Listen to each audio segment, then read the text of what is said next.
Food security is the most important aspect for every human being on this planet. In the West, we took it for granted for a very long time. But the war in Ukraine and climate change is threatening the basis of our life. In 2023, we will see global food shortages, price increases and even famine worldwide. Let's talk about our capacities, the triggers for the shortages and how bad it will get, and whether food will run out first. Welcome to Dark New World. The war in Ukraine triggered a food shortage in the Third World. Even in Europe, prices for sunflower oil skyrocketed. Climate change is destroying crops worldwide, and many farmers are warning that we will have to face shortages in the near future. Italian farmers don't have enough water because of the high temperatures and the lack of rain. And now Pakistan has to deal with a biblical flood. The problem is that we have to deal with multiple crises all at once. We could easily handle one problem at a time.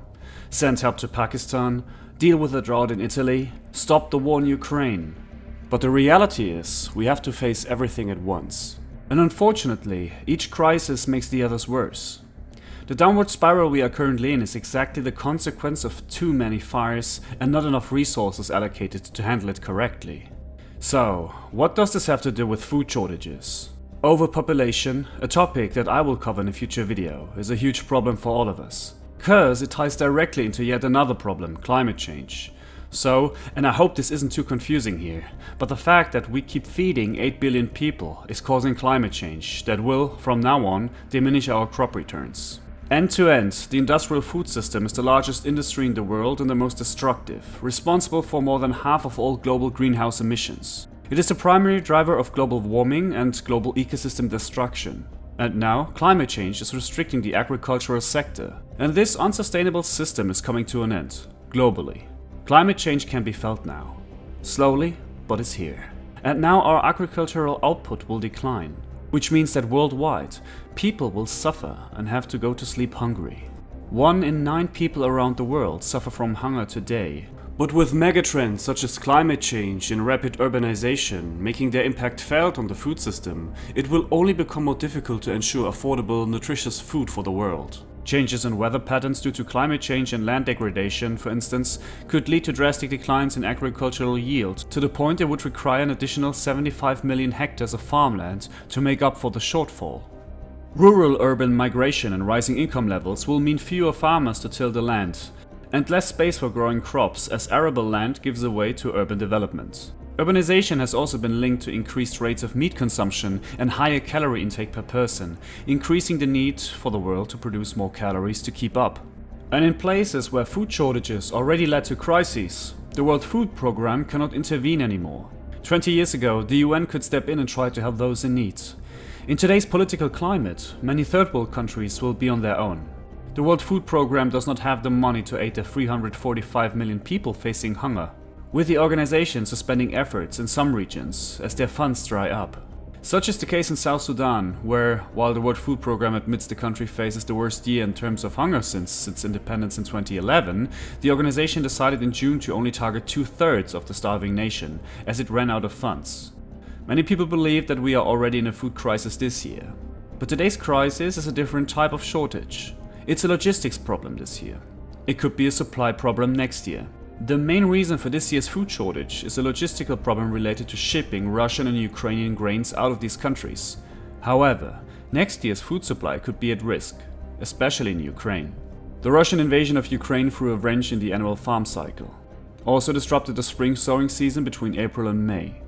A second sowing cycle is held in September and November. Ukraine's President Volodymyr Zelensky warned that this year's crop harvest could be reduced by half due to war. Zelensky tweeted, "Ukrainian harvest this season is under threat to be twice as low." To add to that, Russia's accounted for almost 1/5 of 2021's fertilizer exports. But the war in Ukraine has caused severe disruption to the supply of crop nutrition. Prices for urea, a common nitrogen fertilizer, have more than doubled from a year ago. As a result, farmers around the world are using less fertilizer. Fertilizer shortages and higher prices for fertilizers are also expected to reduce yields in countries that depend heavily on fertilizer imports, such as Brazil. This will likely further decrease the volume of grain on the world market.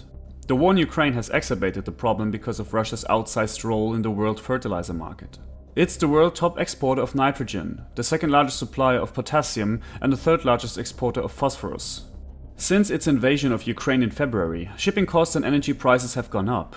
Europe's fertilizer producers now warn of shortages if the continent's imports of natural gas from Russia continue to fall. For its part, Russia has limited fertilizer exports, arguing the move was to protect its own farmers, even as some countries like Brazil and India continue to receive Russian agri-chemicals. The restrictions are in place at least until the end of the year. World Food Programme chief David Beasley raised the alarm about the possibility of global food shortages next year if Russia does not lift its blockade of Ukrainian grain exports and send its own fertilizer to world markets.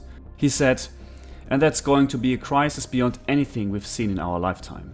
Beasley noted that in 2008, when global inflation and food prices last saw a severe spike, civil unrest, protests and riots followed in nearly 15 nations. The situation today is much, much worse, and we are already beginning to see destabilization take place in many countries. Sri Lanka. We saw what happened in Mali, Chad, Burkina Faso. We are seeing protests and riots in Kenya, Pakistan, Peru, Indonesia, and I could go on and on. Before the February 24th invasion, Ukraine was a top global exporter of grain, producing enough food to feed 400 million people worldwide. The World Food Programme buys half of its grain from Ukraine. Alongside the human toll, the financial costs are also escalating. The impact of higher import costs for food and fertilizer for highly exposed to food insecurity will add 9 billion to their balance of payments pressures in 2022 and 2023. This will erode countries' international reserves and their ability to pay for food and fertilizer imports. And in many places, even though food prices have eased somewhere from recent peaks, still high food and energy prices have fueled a cost of living crisis that is likely to increase poverty and hurt growth, potentially fueling political instability. As a result, policymakers in many countries have introduced fiscal measures to protect people from the current food crisis. China and India are also blocking food exports due to the worldwide situation. Both countries are massive rice producers for the Southeast Asia area. Both countries' governments have the massive task to feed the majority of the world population. The problem is, both are also big food exporters. In the end, the Middle East and Sub-Saharan Africa will get hit the hardest. But as soon as a collapse of agriculture has started, we have to deal with all kinds of side effects like conflict, economic decline and so on. The 2020s will be a bloody decade. And hunger and famine will kickstart a lot of events we cannot handle at all. It doesn't take much research to grasp that humanity is heading into a food crisis of epic proportions, and far more quickly than almost anyone had imagined. And it doesn't take much reasoning or intuition to conclude that attempting to apply technological solutions to this predicament will almost certainly make matters worse, representing the very kinds of hubristic mechanisms that got us into this predicament. But here we are. And now almost 8 billion people will have to soon fight over breadcrumbs. I wish I could tell you that we have responses to the situation. But the truth is, bad things will happen and every nation state will secure its own supply first. Which of course will be catastrophic for the poorest of the poorest. Maybe the end of the Ukraine war could de-escalate the situation a bit. If you want to know how things are progressing in Ukraine, check out this video. And on the right, I talk about the Qatar World Cup. If you want to see more, then please like and subscribe. My name is Dennis, thank you for watching and goodbye.